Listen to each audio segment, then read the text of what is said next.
So hello everyone, आज की इस वीडियो में, आज की इस क्लास में हम लोग करने वाले हैं आरआरबी एनटीपीसी अंडर ग्रेजुएट 8 मई को जो एग्ज़ाम हुआ है उसके शिफ्ट 1 के जीएस के सारे क्वेश्चन हम लोग कवर अप करेंगे।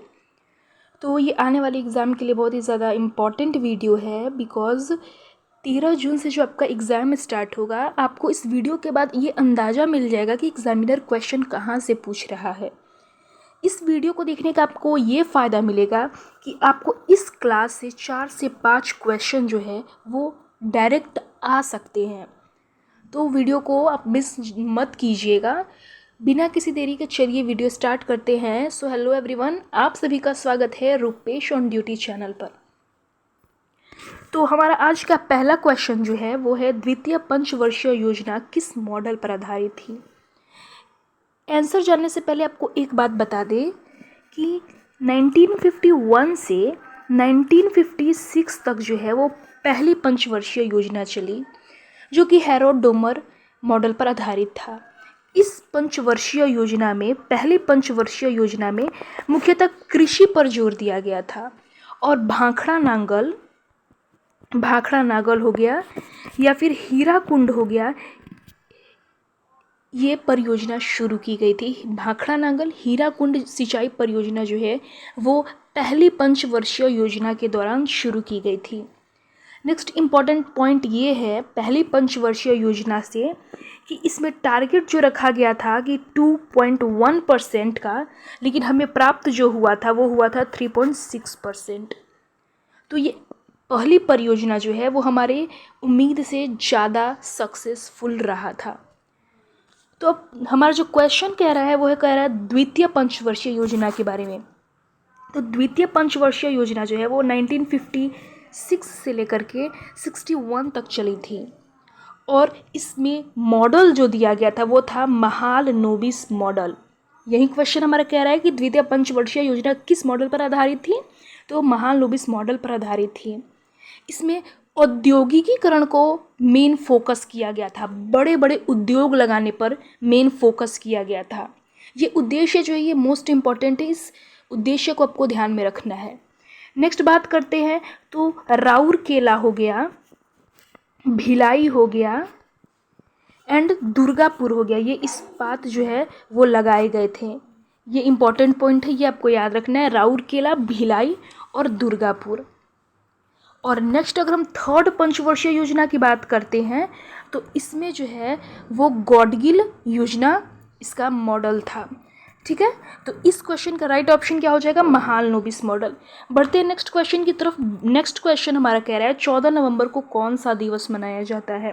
तो 14 नवंबर को हमारा विश्व मधुमेह दिवस मनाया जाता है। ठीक है, विश्व स्वास्थ्य दिवस मनाया जाता है हमारा 7 अप्रैल को। ठीक है, विश्व पर्यावरण दिवस मनाया जाता है 5 जून को और बाल दिवस कब मनाया जाता है ये आप कमेंट बॉक्स में बताइए।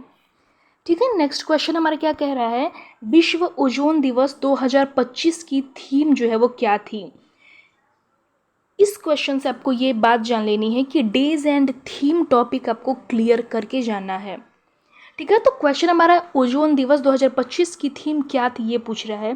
तो इसका राइट ऑप्शन हो जाएगा ऑप्शन नंबर सी, विज्ञान से वैश्विक कार्रवाई तक, from science to global action. ठीक है, बढ़ते हैं नेक्स्ट क्वेश्चन पे। नेक्स्ट क्वेश्चन हमारा कह रहा है P is equal to -2.5D किस दृष्टि को ये दर्शाता है। तो ये निकट दृष्टि दोष को दर्शाता है। निकट दृष्टि दोष क्या है, हम ये बात कर लेते हैं। निकट दृष्टि दोष जो है इसमें आपको पास की चीज़ें तो दिखती हैं लेकिन आपको इसमें दूर की चीज़ें जो है वो नहीं दिखाई देती हैं। तो ऐसी कंडीशन में हम लोग जो लेंस यूज करते हैं वो होता है अवतल लेंस, यानी कि कॉनकेव लेंस। ठीक है, इसके लिए हम लोग कॉनकेव लेंस यूज़ करते हैं। जनरली इसमें क्या होता है, इसमें लेंस की जो वक्रता होती है, आँखों में जो लेंस होती है उसकी वक्रता जो होती है वो बढ़ जाती है, जिससे आँखों का जो लेंस होता है वो मोटा हो जाता है। ये निकट दृष्टि दोष के बारे में मैं आपको बता रही हूँ। आँखों का लेंस मोटा हो जाता है जिससे फोकस दूरी जो होती है वो कम हो जाती है। जिसके फलस्वरूप जो प्रतिबिंब बनता है वो रेटिना से पहले ही बन जाता है। ठीक है, ये निकट दृष्टि दोष हो गया। बात करते हैं दूर दृष्टि दोष की। तो ये दूर दृष्टि दोष जो है वो क्या है? निकट दृष्टि दोष जो है वो बेसिकली क्या होता है, इसमें आपको दूर की चीज़ें तो दिखाई देती हैं बट आपको पास की चीज़ें जो है वो नहीं दिखाई देती हैं। इस कंडीशन में हम लोग कौन सा लेंस यूज़ करते हैं? हम लोग यूज़ करते हैं उत्तल लेंस, मीन्स कॉन्वेक्स लेंस हम लोग यूज़ करते हैं। ठीक है, इसमें क्या होता है, लेंस की जो वक्रता होती है वो कम हो जाती है, यानी कि आँखों का जो लेंस होता है वो पतला हो जाता है, जिससे फोकस दूरी जो होती है वो बढ़ जाती है। फोकस दूरी बढ़ जाती है जिससे हमारा जो प्रतिबिंब है वो रेटिना के पीछे बनने लगता है। ठीक है, तो ये निकट दृष्टि दोष है और दूर दृष्टि दोष है। तो इस क्वेश्चन का राइट ऑप्शन हो जाएगा निकट दृष्टि दोष। नेक्स्ट क्वेश्चन पर बढ़ते हैं। नेक्स्ट क्वेश्चन हमारा कह रहा है किसी विंडो को बंद करने की शॉर्टकट कुंजी क्या है? शॉर्टकट कीज आपको पूरा का पूरा रिवाइज करके ही जाना है, ये इम्पॉर्टेंट है, ये फ्री का नंबर देने वाला है आपको। ठीक है, तो इसका ऑप्शन हो जाएगा, इसका राइट ऑप्शन हो जाएगा Alt+F4। ठीक है, अगर हम बात कर लेते हैं पर Ctrl+F4 क्या करता है, तो वर्तमान में जो आप टैब यूज़ करते हो, आप जो विंडो यूज़ कर रहे हो उसको ये बंद करने का काम करता है। ठीक है, Alt+Tab क्या करता है, पहले से खुले अलग अलग प्रोग्राम या फिर ऐप्स को स्विच करता है, यानी कि अगर आप इस वाले प्रोग्राम को भी यूज़ कर रहे हो, इसके पहले भी आपने बहुत सारे प्रोग्राम यूज़ कर रखे हैं, तो आपको अगर इससे इस पर जाना है या फिर इसको इससे जाना है या फिर इस पर से इसको इस पर जाना है आपको, तो आप उस कंडीशन में Alt+Tab का यूज़ कर सकते हैं।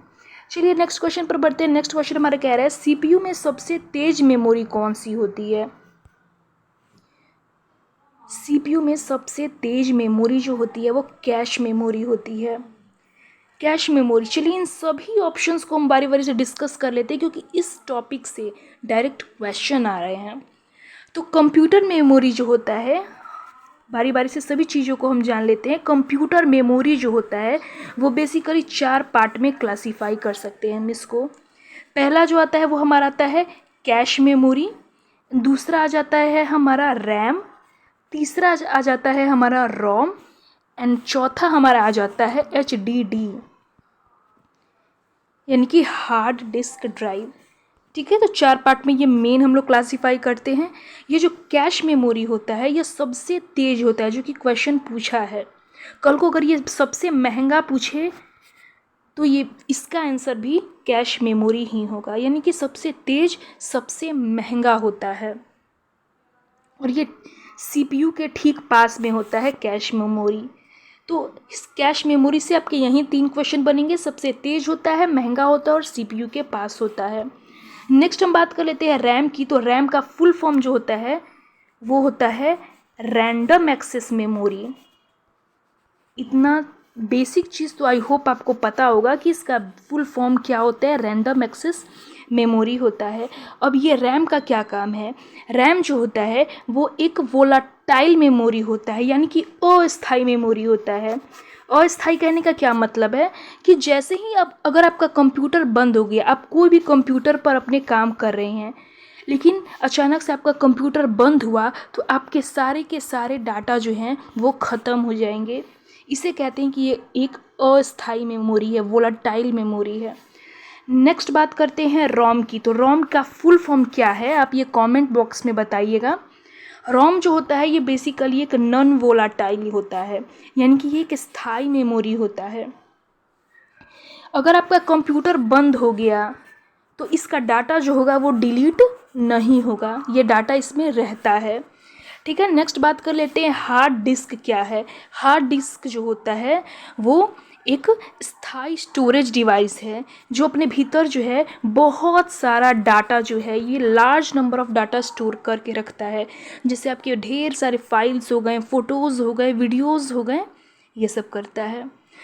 तो अगर मोटा मोटी अगर हम ये बात करें कि कैश मेमोरी और रैम मेमोरी जो है ये कंप्यूटर के रफ्तार को देखता है और रोम और हार्ड डिस्क ड्राइव जो है रोम जो है वो कंप्यूटर को चालू करने का काम करता है, और हार्ड डिस्क ड्राइव जो है वो कंप्यूटर में आपके जितने भी फ़ोटोज़, फाइल्स, वीडियोज़ हैं इन सबको सेफ रखता है। तो इसका राइट ऑप्शन क्या होगा? सीपीयू में सबसे तेज memory cache memory. Next question है हमारा, ऑफिस कैल्क किस प्रकार का सॉफ्टवेयर है? तो इसका राइट ऑप्शन हो जाएगा सामान्य प्रयोजन सॉफ्टवेयर है। अब ये सामान्य प्रयोजन सॉफ्टवेयर क्या होते हैं? ये एक ऐसे प्रोग्राम होते हैं जो किसी विशेष कार्य के लिए नहीं होते हैं, बल्कि अब जो डेली अपना वर्क करते हो उसके लिए ये बने होते हैं। जैसे वर्ड प्रोसेसर, जैसे MS वर्ड, ठीक है। एग्जाम्पल्स की बात कर रही हूँ अभी। स्प्रेडशीट जैसे हमारा हो गया MS एक्सेल, इसमें हम लोग डेली अपना वर्क करते हैं, ठीक है। ब्राउज़र की बात करें जैसे क्रोम, ये सब जो है वो जनरल पर्पस सॉफ्टवेयर है। बढ़ते हैं नेक्स्ट क्वेश्चन पे। नेक्स्ट क्वेश्चन हमारा क्या है, राष्ट्रपति शासन किस अनुच्छेद के तहत लगाया जाता है? तो इसका राइट ऑप्शन हो जाएगा 356, ठीक है। और 352 और 360 क्या है, आप ये कमेंट बॉक्स में बताइएगा। ये मैंने अपनी लास्ट वीडियो में डिस्कस कर रखा है। देखिए, वो था 7 मई का पेपर और ये है 8 मई का पेपर। इनके आप समझ सकते हो, एग्जामिनर के पास फिक्स टॉपिक है, उसी टॉपिक से वो रिपीट करता है क्वेश्चन, ठीक है। तो इसका राइट ऑप्शन हो जाएगा 356। नेक्स्ट बात कर लेते हैं कि राष्ट्रीय आपातकाल किस अनुच्छेद से संबंधित है? तो ये इसका राइट ऑप्शन जो हो जाएगा वो हो जाएगा अनुच्छेद 352। राष्ट्रपति आपात जो है वो अनुच्छेद 352, तो इसका राइट ऑप्शन हो जाएगा आर्टिकल 352।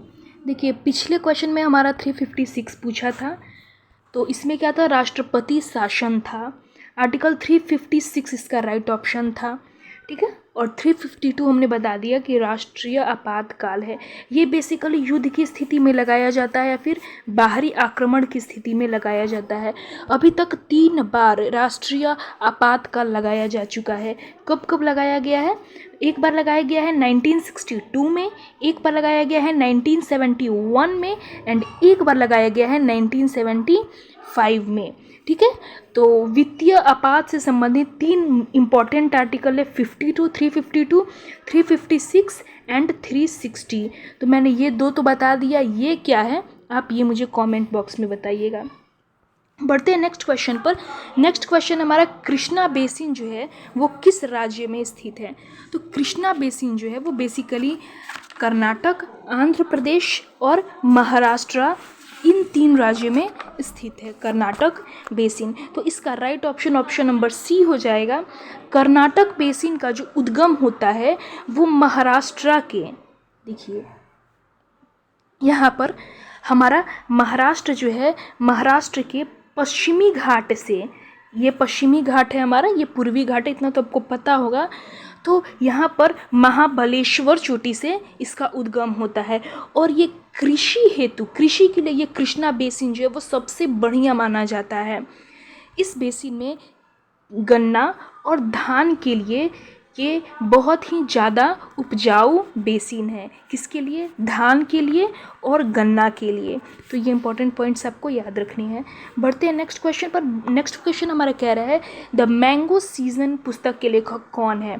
तो इसका राइट ऑप्शन हो जाएगा अमूल्य मलाडी, ठीक है। ये करेंट अफेयर्स से रिलेटेड बुक्स एंड ऑथर्स का क्वेश्चन है। आपको करेंट में जितने भी बुक्स लॉन्च हुए हैं वो भी आपको कवर अप कर लेना है। बढ़ते हैं नेक्स्ट क्वेश्चन पर। नेक्स्ट क्वेश्चन हमारा क्या कह रहा है?